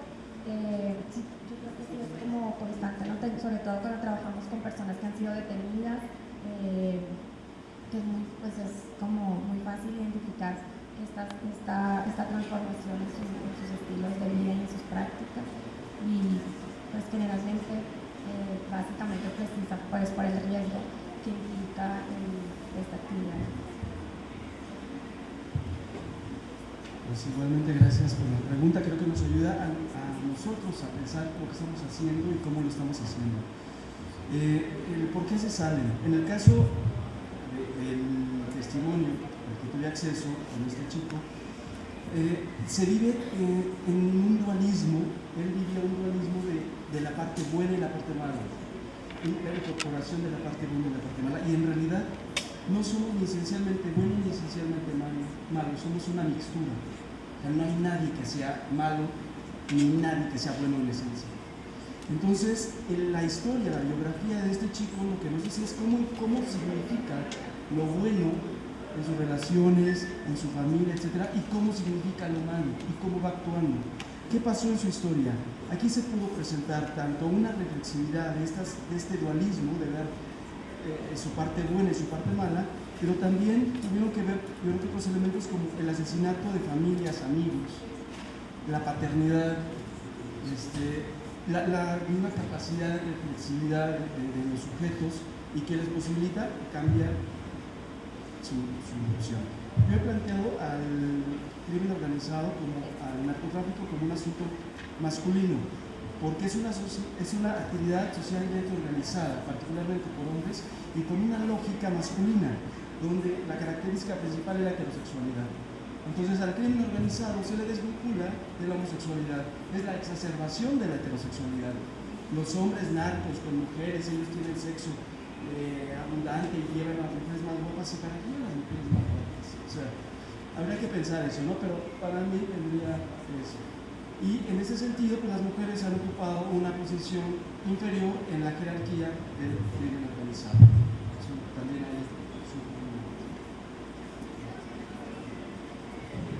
Bueno, con respecto a la última pregunta de la sociedad de consumo, muy brevemente, justamente hablando de la falta de referentes, o más bien de la búsqueda de propios referentes en la construcción de los jóvenes, creo que la sociedad de consumo igual irrumpe como un referente del cual es muy difícil deshacerse, y esto también lo vemos también lo que planteaba con respecto a cómo aparece el tema del dinero como una vía indispensable para poder pensarse y construir sus propios trayectos tanto así que algunas opciones más alternativas o innovadoras que parten de la crítica que hace a la sociedad actual se deshacen un poco en el camino porque aparece nuevamente la necesidad de integrarse a esta sociedad de consumo con ciertos instrumentos válidos, cierto poder económico, y con eso estas posibilidades se difuminan y no logran consolidarse.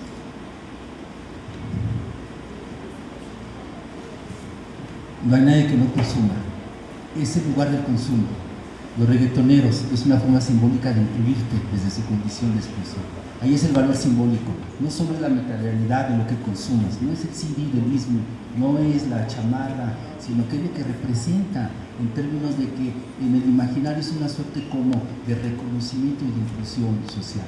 Yo he encontrado en la Mara Salvatrucha, en la pandilla del 18, 3 rutas en que salen. Una, la paternidad y la maternidad. 2, la conversión religiosa.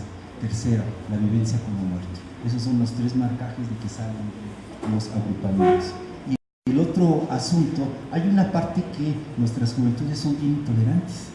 O sea, ese mito de que los jóvenes por ser jóvenes son sensibles, democráticos, está marcado más no solo por la masculinidad, sino por un patriarcado. Y a partir de ahí, entonces, en ese tenor y en ese sentido, acuérdense ustedes cuando la revuelta de los emos, en 2008, marzo, encontraban letreros que dice, haz patria y mata a un emo. Entonces hay mucha intolerancia de los jóvenes con respecto a los jóvenes. Y el asunto, así como lo marca Salvador en términos de la masculinidad en el narco, pero acuérdense de la reincorporación o la reivindicación de la masculinidad por este agrupamiento de los virreyes, de los chicos más, de más dinero. La iconografía del mi rey es Luismi, en términos que tiene tantas mujeres, tantas amantes y demás. Entonces, en la clase alta también se da la reivindicación de la masculinidad. Le recordamos las actividades de la tarde, hay actividades en la tarde a partir de las 4, de 4 a 6 y de 6 a 8. Agradezco a la maestra Genoveva su participación. Le entregamos como valor simbólico solamente un reconocimiento al doctor Salvador Cruz y a la doctora Paola. Gracias a ustedes.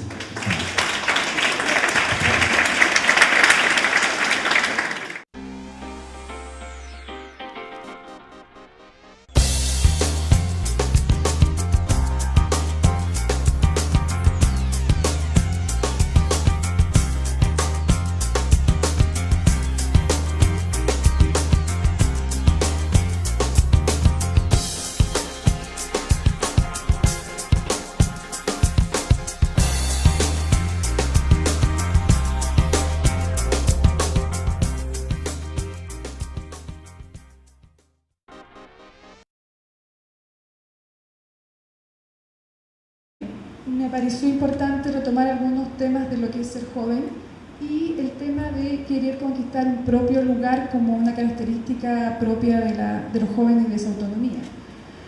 Una autoafirmación fuerte de los jóvenes en torno a sus propias trayectorias, sus propias decisiones y decisiones que pueden ser cambiantes y que pueden ser provisorias.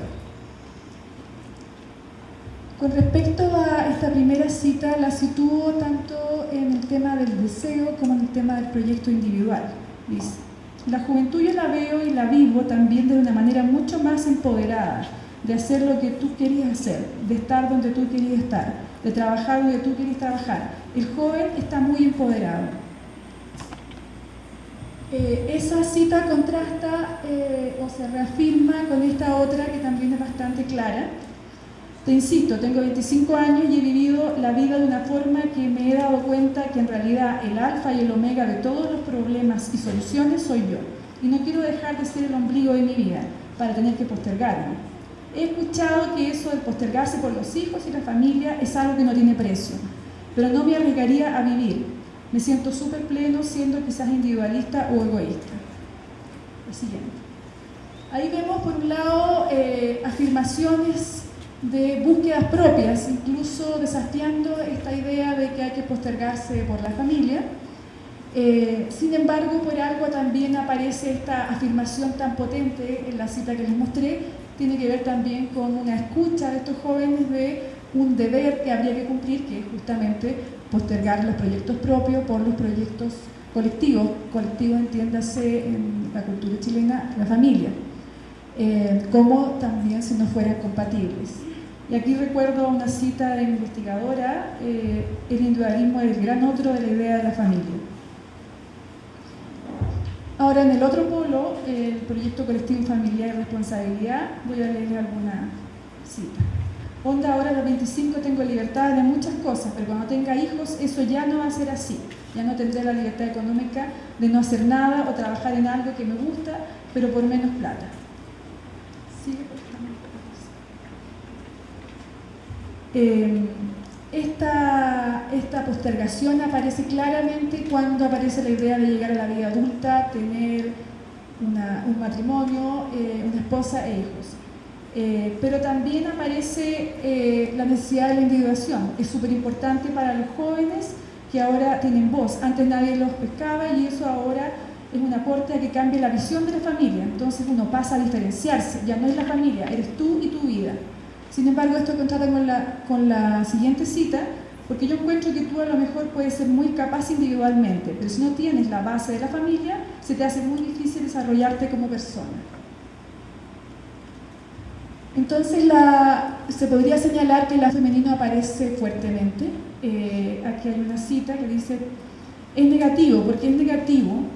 Porque hemos tomado gestos que hacen las mujeres y lo hemos hecho nosotros. ¿Y qué es lo malo de esto? Que antes nosotros teníamos como varones una identidad y las mujeres también. Y ahora como que estamos mezclando las identidades.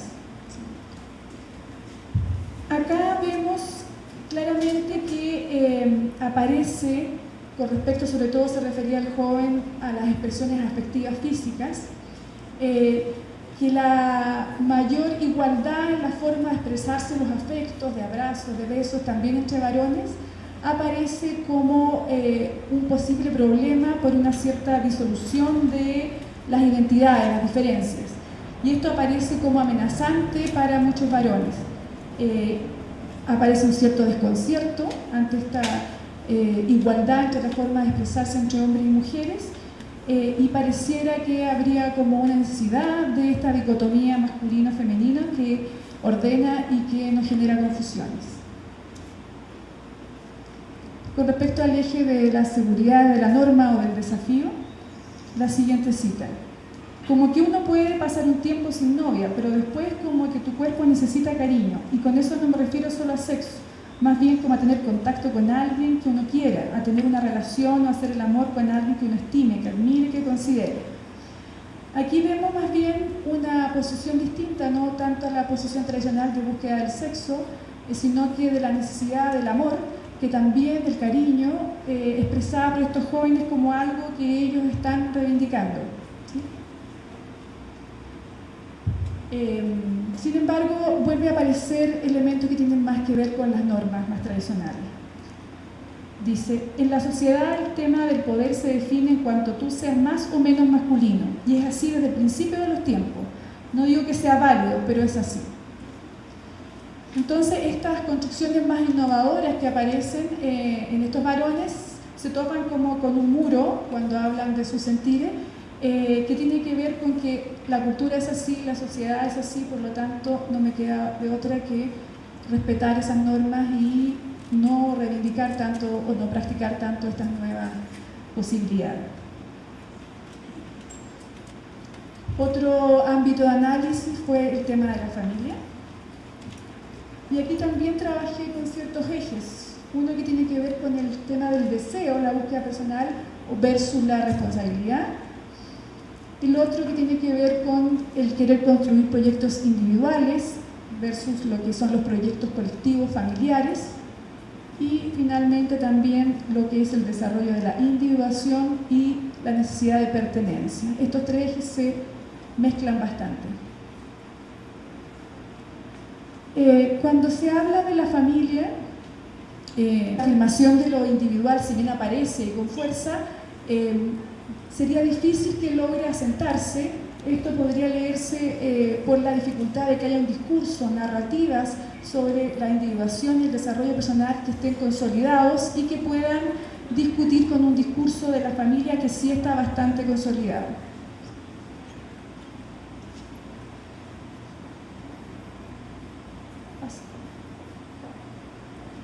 aquí vuelvo a los mismos ejes, pero además en este contexto de la familia, en la pregunta de las familias,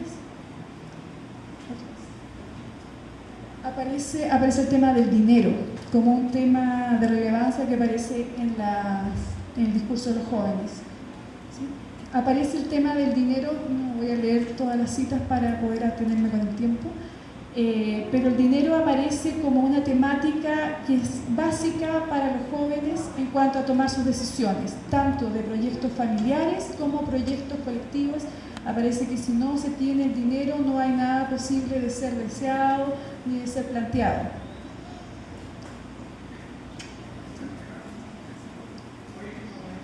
Ahora, con respecto al tema de los afectos y las emociones, planteo un eje que tiene que ver con la mirada más hegemónica de masculinidad o la sensibilidad, el descontrol y el control, y también el tema de lo masculino y lo femenino que reaparece. Entonces aparecería acá, al hablar de las emociones, rápidamente el tema de la violencia o la agresión y con mucha dificultad el tema del dolor, la fragilidad, el miedo. Con respecto entonces al tema que yo planteo ahí como hegemónico y sensible, al hablar de las emociones señalan, con los pares ahí cambia un poco la cosa, porque ahí lógicamente que existe un ego grupal, una jerarquía que se debe mantener. Con los pares uno tiene que demostrar ser el hombre, el bacán, el mejor, porque si no lamentablemente te apartan un poco. Pero también aparece la defensa de la sensibilidad, dice, pero somos personas de carne y hueso, tenemos sentimientos. Luego aparecen otras citas donde también se muestra la segunda, que es bien interesante, con respecto al espacio a las emociones, creo que tiene que ver con encontrar a alguien con quien, donde tú puedas dejarte caer. Para mí, por lo menos, no es un tema de no sentir emociones, yo las siento y sé que las siento, pero el problema es con quién las converso. Bueno, entonces aparece que si bien aparece esta necesidad de dejar un espacio a la emoción y la sensibilidad, aparece una dificultad de poder reconocerlo, tener un lugar seguro, y tanto los pares como las mujeres aparecen todavía un poquito amenazantes como para expresar su sentir. Decía que reaparece también el tema de lo masculino femenino, y también aparece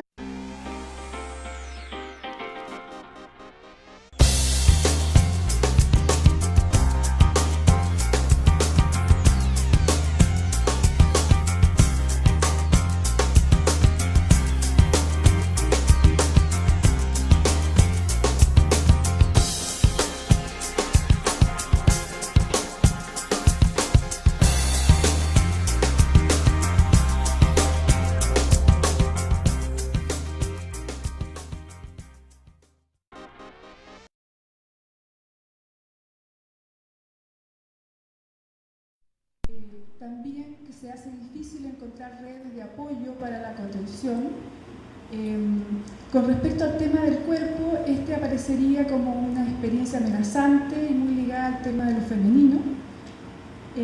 También aparece el deber ser de aparecer seguro e invulnerable tanto con respecto a los pares como con respecto a las mujeres.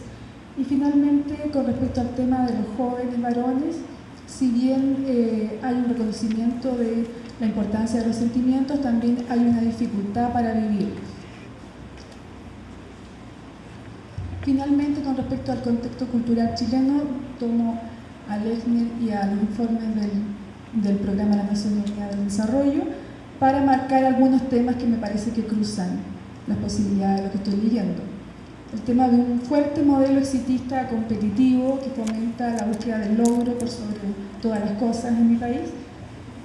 También Lechner señala que existiría lo que él llama una individualización fragilizada, porque la construcción individual estaría muy complicada debido a la carencia de sólidas redes y vínculos sociales, también porque las oportunidades para poder elegir cómo construirse aparecen escasas, no aparecen tan fáciles, y porque además se daría sí fuertemente una alta responsabilización, o sea, todo lo que yo haga de mi vida es responsabilidad mía si lo hago bien o si lo hago mal, aunque no tenga todas las oportunidades para decidir.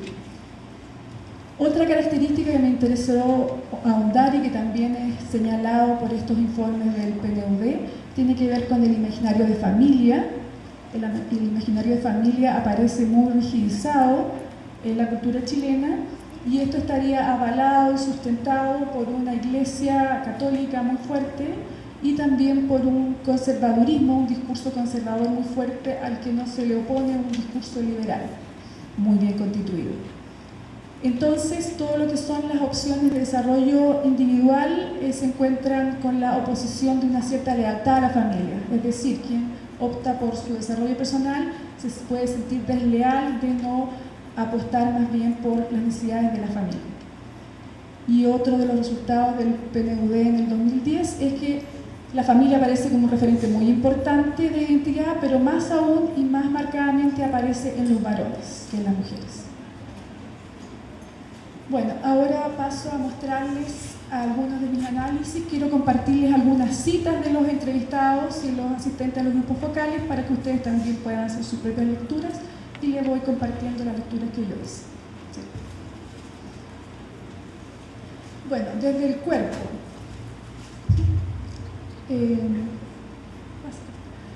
Yo trabajé leyendo algunos ejes que aparecen y que puede uno ir entendiendo lo que dicen a través de ellos. Lo masculino y femenino, como una dicotomía que aparece clara, el segurizarse desde la norma o el desafiar lo establecido, ¿sí? Y también el considerar el cuerpo como un aliado que da poder o también como un cuerpo que atrapa.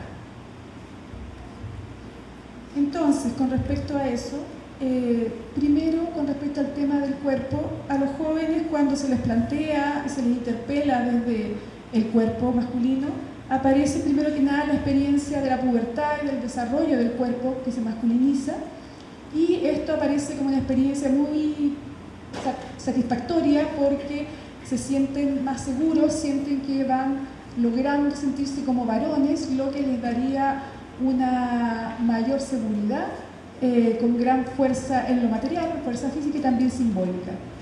Esto, según ellos, los habilitaría tanto para conquistar a las mujeres como para también competir de buena manera con sus pares varones.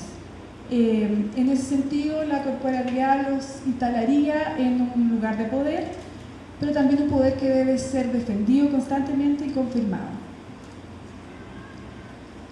Unas citas, los jóvenes señalan: ser más fuerte, adquirir mucha más fuerza, sentirme cada vez más varonil al ver cómo empezaba a crecer la barba, me empezaba a ensancharme los hombros, al compararme con otros hombres mayores y ver que se acortaba la brecha de fuerza.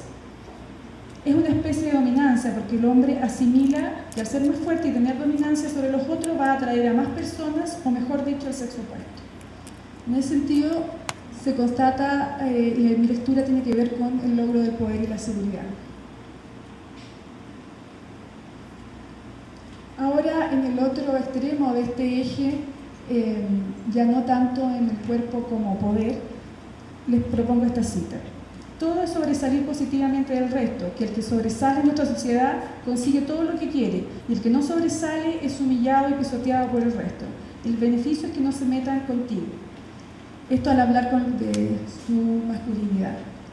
En ese sentido, aparece que existiría una necesidad de defender muy férreamente este poder que se tiene por ser varón y por estar instalado en un cuerpo masculino.